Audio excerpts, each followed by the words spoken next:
क्या लगता है, बीजेपी वाले लगातार बोल रहे हैं कि राहुल गांधी हमेशा फेल हो जाते हैं, मोदी जी के सामने हार देखनी पड़ती है राहुल गांधी को? नहीं जी, हार वाली कोई बात नहीं है। अगर हार की बात करें जाए तो पिछली बार लोकसभा चुनाव में आपने देखा 55 से सीधे 99 सीटें पहुंची हैं, वो भी तो पहुंची ना। इंडिया अलायंस जीता ना, 235 सीट लेके आया ना। रही बात हार की, आप सारी बात कर रहे हैं, आज हरियाणा भी बात करने, तो हरियाणा की सीधी सी बात है, हरियाणा में लोग हार गया, तंत्र जीत गया। अब हरियाणा को छोड़ के आप जम्मू कश्मीर की भी तो बात करें, साथ साथ दूसरे स्टेट की, जहाँ तो आपने कश्मीर में विकास के दरिया बहा दिए थे, विकास के झरने बहा दिए थे, विकास के बड़े बड़े पहाड़ खड़े कर दिए थे, उसके बावजूद वहाँ पे क्या रह गया इनका? 90 सीटों में से 27 सीटें जम्मू, वो भी जम्मू रीजन में। कश्मीर में तो वो भी नहीं हुआ, हार गए वहाँ पे। लेकिन उस हार की कोई चर्चा नहीं कर रहा, क्यों? क्योंकि एक हार को दबाने के लिए दूसरी जीत उठानी जरूरी है, तो उन्होंने हरियाणा हरियाणा हरियाणा उठा दिया, लेकिन जम्मू कश्मीर में जो हारे उसके लिए कोई बात नहीं करेगा कि हाँ जम्मू कश्मीर में क्यों हारे। तो ये वही बात होती रहेगी लगातार हर बार कि हाँ जी हरियाणा हार गए, लेकिन जम्मू कश्मीर भी तो तुम वही तो हारे, जम्मू कश्मीर तुम क्यों हारे जम्मू कश्मीर? अगर तुम्हारा सब कुछ इतना बढ़िया था, कश्मीर में तुमने इतना अच्छा काम करा था, 370 भी हटा दी थी, वहाँ के वहाँ 35 भी हटा दी थी, सारे कश्मीरियों का विस्थापन कर दिया था, पुनर्स्थापना कर दी थी उनकी, और उसके बावजूद भी तुम हार गए, क्यों हार गए? इसका मतलब तुम्हें जनता ने तो नकार दिया ना। तो सीधी सी बात है, दोनों तो पलड़े भारी हैं, बराबर के हैं, लेकिन आज बात सारी हरियाणा की हो रही है। रही बात हरियाणा की, तो फिर से कहूंगा कि हरियाणा में लोग जो है वो हार गया, तंत्र जो है वो जीत गया। तो क्या कहीं ना कहीं हरियाणा में भाजपा की जीत हुई है, तो क्या वहाँ की जनता खुश है मोदी जी के काम से, विकास से? जनता की तो ऐसी सीधी सी बात करते हैं, जो बार बार हम बात कह रहे हैं कि लोग जो है हार गया और तंत्र जीत गया। हरियाणा के कई सारे गांव ऐसे थे जहाँ बीजेपी के कैंडिडेट्स को घुसने तक नहीं दिया गया है। कई हजार, 3-3, 4-4, 5-5 हजार वहाँ पे उनके गाँव में वोट थे, उस पूरे गाँव ने वोट लगा रखे थे, यहाँ नहीं घुसेंगे, बीजेपी वालों का घुसना मना है। घुसने के साथ ही उन्हें उल्टा दौड़ा दिया गया था। लेकिन उन्हीं गाँवों से जब ईवीएम खुल रही है तो वोट भाजपा को जा रहा है। कैसे जा रहा है? कैसे जा रहा है? करनाल में, जींद में, हिसार में, 3 जिलों में 99% जो ईवीएम है फुल रिचार्ज पाई जाती हैं, उनकी बैटरी नहीं खत्म हुई, ताजी चार्ज हुई पड़ी है, बैटरी नहीं खत्म हुई। तो फिर वही हमारे उनके आरोपों को बल मिलता है कि कहीं ना कहीं तो हेरफेर है, कहीं ना कहीं तो गड़बड़ है। अगर इसे आप देखे जाए, किसान आपसे परेशान, जवान आपसे परेशान, नौजवान आपसे परेशान, छात्र आपसे परेशान, महिलाएं आपसे परेशान, जो युवा तबका है वो आपसे परेशान, पुराने पूर्व सैनिक है वो आपसे परेशान, अग्निवीर जो है वो आपसे सारे परेशान। फिर वोट कौन डाल गया साहब? हमें तो समझ ही नहीं आ रहा। अब तो ये तो बात कहीं ना कहीं तो है, विपक्षी दलों को सीरियसली होकर सोचना पड़ेगा, सारी चीजें भूल के सिर्फ एक आंदोलन खड़ा करो, ईवीएम बैन करो, बात खत्म बस। और जो आज अखिलेश जी ने बोला है कि अगर हम यूपी में 80 की 80 सीटें भी जीत जाते फिर भी हम कहते हैं कि ईवीएम खराब है, और ये बात को इसी बात से बल मिलता है कि ये बात बिल्कुल सच्ची है।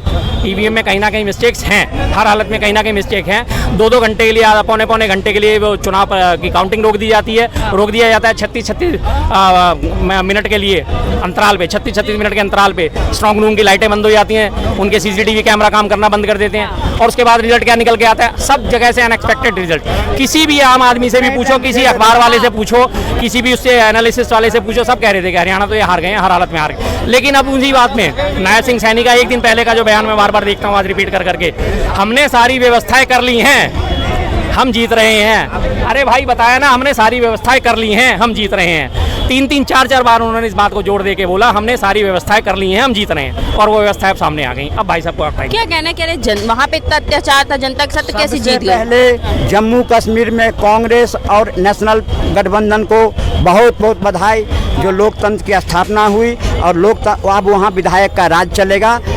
अब गांधी परिवार, अब्दुल्ला परिवार और मुफ्ती परिवार की राज नहीं चलेगा। सबसे पहले वहाँ की जनता को बधाई। और सुनो, हाँ तो बधाई दे रहा हूँ, तो बधाई तो दे रहा हूँ ना, बधाई दिया हूँ ना, तो दिया हूँ ना, बधाई दिया हूँ ना आपको। लेकिन इसी मुंह से शर्मा जी हरियाणा के जनता को बधाई नहीं दे सकते हैं, जो बीजेपी के जीती वहाँ बधाई नहीं दे सकते हैं, क्योंकि इनके मन में खोट ईवीएम के प्रति, लोकतंत्र के प्रति, समाज के प्रति और राष्ट्र के प्रति खोट है। इसलिए इतने खुल के मुखर होकर बात नहीं कर सकते। इनके मन में कुछ बात, जनता में कुछ, ये हमेशा कहते थे 4 महीने से किसान परेशान, जवान परेशान, महिला पहलवान परेशान। अरे सारे परेशान, तो फिर भाजपा क्यों पहलवान? वहाँ क्यों पहलवान? वो फोगाट शुरू से हारते हारते लास्ट में 5000 वोट से जीता। किसान परेशान। तंदूरी, सुनो, तंदूरी कौन था जो चुनाव लड़ा? 1170 वोट मिले। कहाँ किसान परेशान भाई? सारे किसान बेल्टों में तो जो खजूरी हो, जो भी हारा, 1170 वोट में जमानत जब्त, ये सब किसान थे। ये राहुल के बहकावे पे वहाँ बैठे थे। हरियाणा की जनता ने सोच समझ के विकास के नाम पे जवान के नाम पे, किसान के नाम पे, महिला के नाम पे, गरीब के नाम पे उनने सोचा कि अगर हमारा वोट अगर गलत जगह गया, जो कहते थे मोहब्बत के दुकान में जिलेबी बेचेंगे, उनकी जिलेबी तो बन गई, पर खाया किसने? भाजपा ने। क्या कहना है, इतने नाखुश होते तो मोदी जी को वोट? मैडम सुन लो, मेरी बात सुन लो।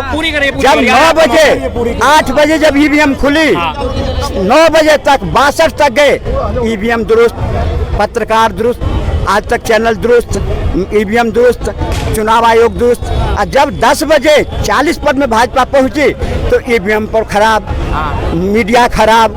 अरे सबसे ज्यादा कोई परेशान नहीं है, सबसे ज्यादा अगर परेशान है देश में तो कांग्रेस, और यहाँ शर्मा जी परेशान, किसान ने परेशान, शर्मा जी परेशान। इतने नाखुश होते तो मोदी जी को वोट क्यों? शर्मा जी भाजपा के पीछे। अब जवाब भी जवाब इनका दे देते हैं। अब इन्होंने जो बात करी, इनकी मैं एक बात बताता हूँ इनको। महाभारत का युद्ध आपको याद है? पूरी महाभारत में थोड़ा सा तो पता ही होगा। शकुनी ने जब जुआ खेलना शुरू करा था, क्या करा था? सबसे पहले पांडवों को जिताया था उसने। पांडव जीतते चले गए, उनमें हौसला बढ़ता चला गया, जीतते चले गए, हौसला बढ़ता चला गया। लास्ट एंड फाइनल उसने क्या करा? अपनी सारी चालें खेल खेल के, और उसके बाद उसने द्रौपदी तक को दाव पे लगा दिया था। तो वही चीजें सारी कहानी हो रही है। सुबह सुबह ईवीएम खुल रही है, बैलेट पेपर में आगे चल रही है कांग्रेस, उसके बाद धीरे धीरे हेर फेर होता चला। अगर आप इतने सच्चे हो, इतने बढ़िया हो, इतने आपको जनता का समर्थन हासिल है, तो आप बैलेट से चुनाव की समर्थन क्यों नहीं करते? लोकसभा में क्यों नहीं करते? सिर्फ ये बता दीजिए।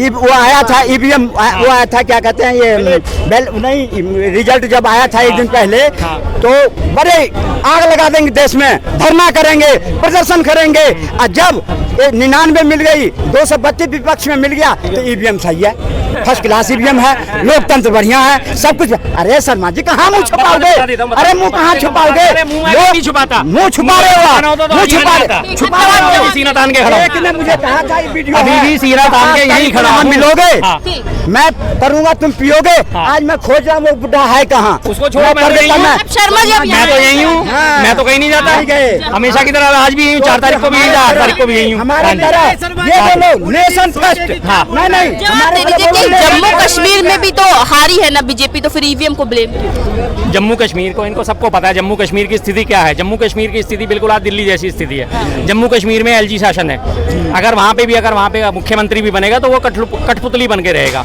क्योंकि वहाँ पे एलजी शासन लागू हो चुका है। जम्मू कश्मीर केंद्र शासित प्रदेश हो चुका है। अगर वो पूर्ण राज्य होता तो उसमें हेराफेरी जरूर होती कुछ ना कुछ, लेकिन वो पूर्ण राज्य नहीं है। वहाँ भी जो शासन है एलजी के थ्रू चलाया जाएगा, जैसे कि दिल्ली में एलजी के थ्रू चलाया जा रहा है। दिल्ली के मुख्यमंत्री की इतनी हैसियत नहीं है कि वो एक चपरासी का ट्रांसफर कर सके, दिल्ली के मुख्यमंत्री की। और ये मैं आपको बिल्कुल सच्ची बात बता रहा हूँ कि अगर वो चाहे तो एक कांस्टेबल का ट्रांसफर नहीं करवा सकता। रेकमेंड करता रहेगा कमिश्नर साहब इसका ट्रांसफर कर दो, ट्रांसफर कर दो, लेकिन अगर कमिश्नर साहब नहीं चाहेंगे तो उनका ट्रांसफर नहीं करा सकता दिल्ली के सीएम। इतनी हैसियत नहीं छोड़ी है। सेम कंडीशन जम्मू कश्मीर में है। केंद्र शासित प्रदेश बना दिया है, एलजी के थ्रू शासन चलना है, तो उन्हें पता है कि एलजी हमारा मोहरा है। जैसी हाँ सीधी सी बात है, चाहे वो सरकार वहाँ किसी की भी हो, एलजी के शासनादेश आएंगे। जब देखेंगे कि सरकार ज्यादा मजबूत होती जा रही है, दिल्ली की तरह अध्यादेश लाके एलजी की शक्तियां बढ़ा देंगे, राज्य सरकार की सीमित कर देंगे। सीधी सी बात। अब दूसरी बात इन्होंने क्या कही थी आपने? शर्मा जी कुछ बात ऐसी बोलो जो जनता पर इफेक्ट पड़े। अरे आपके इफेक्ट नहीं पड़ा, हम जो बोले जनता देखी और हरियाणा तक आवाज गई। इन चोरों को मत लाओ, इन बेईमानों को मत लाओ। आप सच बोलना सीखो। अगर दिल्ली में एलजी चला सकता है तो कश्मीर में भी चला लेता, कश्मीर में भी हेरा फेरी कर लेता। लेकिन कश्मीर में लोकतंत्र सही है। आपने मेरी बात नहीं समझी। सुरजेवाला और जयराम रमेश कहे वहाँ के लोकतंत्र को बधाई देता हूँ, और हरियाणा में लोकतंत्र नहीं तंत्र जीत गया। अरे वारे वारे वारे, हरियाणा नहीं, कर्नाटक में तंत्र जीता, हिमाचल में तंत्र जीता। अरे कहीं तो ठहरो, बता देता हूँ। अरे जम्मू कश्मीर की आपने बात करी, जम्मू कश्मीर केंद्र शासित प्रदेश है। अगर वहाँ पे अभी सरकार उमर अब्दुल्ला की बन भी जाएगी तो भी वो दिल्ली की सरकार की तरह पंगु ही रहेगी, क्योंकि वहाँ पे राज्य जो है एलजी का था, एलजी का है, और जब तक वो फुल स्टेट दोबारा से बहाल नहीं होती एलजी का रहेगा। तो इसलिए वहाँ इन्हें कोई चिंता नहीं है। इन्हें पता है कि एलजी हमारे मतलब का बैठेगा, सरकार चला लेगा, हमें किसी में दखलंदाजी करने की जरूरत नहीं। अच्छा, हरियाणा जो है फुल स्टेट है। हाँ। फुल स्टेट के और केंद्र शासित प्रदेश में दोनों में फर्क होता है। अच्छा, मोदी जी लगातार अग्निवीर योजना का समर्थन कर रहे थे, कह रहे थे सही है, और राहुल गांधी कह रहे थे कि हम आएंगे तो हटा देंगे। तो क्या मतलब अब हरियाणा की जनता ने साबित कर दिया कि अग्निवीर योजना सही है? नहीं, हरियाणा की जनता ने अगर साबित करना होता तो ये हालात नहीं होते। जनता का वोट तो जहाँ जाना था ये था, वहाँ तो गया ही नहीं। सीधी सी बात है। बुरा मानो या भला मानो, चाहे फिर आप मुझे दोष दे लो किसी भी तरह से, पहले से हम आगाह करते आ रहे थे ध्यान रखना, और विपक्ष हमारा फिर चूक गया। सीधी सी बात है। दो ही लोगों ने, तंत्र ने और इसने, लोग हारा है, तंत्र जीता है। सीधी सी बात है बस। मैडम मैंने हरियाणा की जनता ने बिल्कुल नकार दिया राहुल गांधी की इस बात को। जो हम आएंगे तो अग्निवीर को वापस लाएंगे, खत्म कर देंगे। हरियाणा में सबसे ज्यादा नौजवान सेना में जाता है, लेकिन मोहर कहाँ लगाया? बीजेपी पे। अब शर्मा जी से ये कहूंगा कि अपने आका को या अपने जिसके लिए यहाँ आकर के गला फाड़ते हैं उनको समझाओ कि हारी हुई चुनाव कैसे जीता जाता है। दीनदयाल मार्ग उपाध्याय बीजेपी कार्यालय में जाकर के ट्यूशन पढ़े राहुल गांधी, और हारे हुए चुनाव अरे सुनो, जीते हुए चुनाव कैसे हार जाते हैं। 14 अकबर रोड पर में जो आपके कार्यालय है ना, उसमें ताला लग चुकी है, उसमें जाके दो। हम खुश नहीं, अपने पुराने दिन में याद करो। हमारे सीटों पे आपके हमारे दिल में अगर हमारे दिल में नेशन हमारे दिल में नेशन फर्स्ट होगा, गरीबों की भलाई होगी, किसानों की भलाई होगी, सदा हमारा विजय होगा। आपके मन में अगर सुनो हजबुल्ला और नसरुल्लाह होगा, अफजल गुरु होगा, कभी कामयाबी नहीं मिलेगी। आप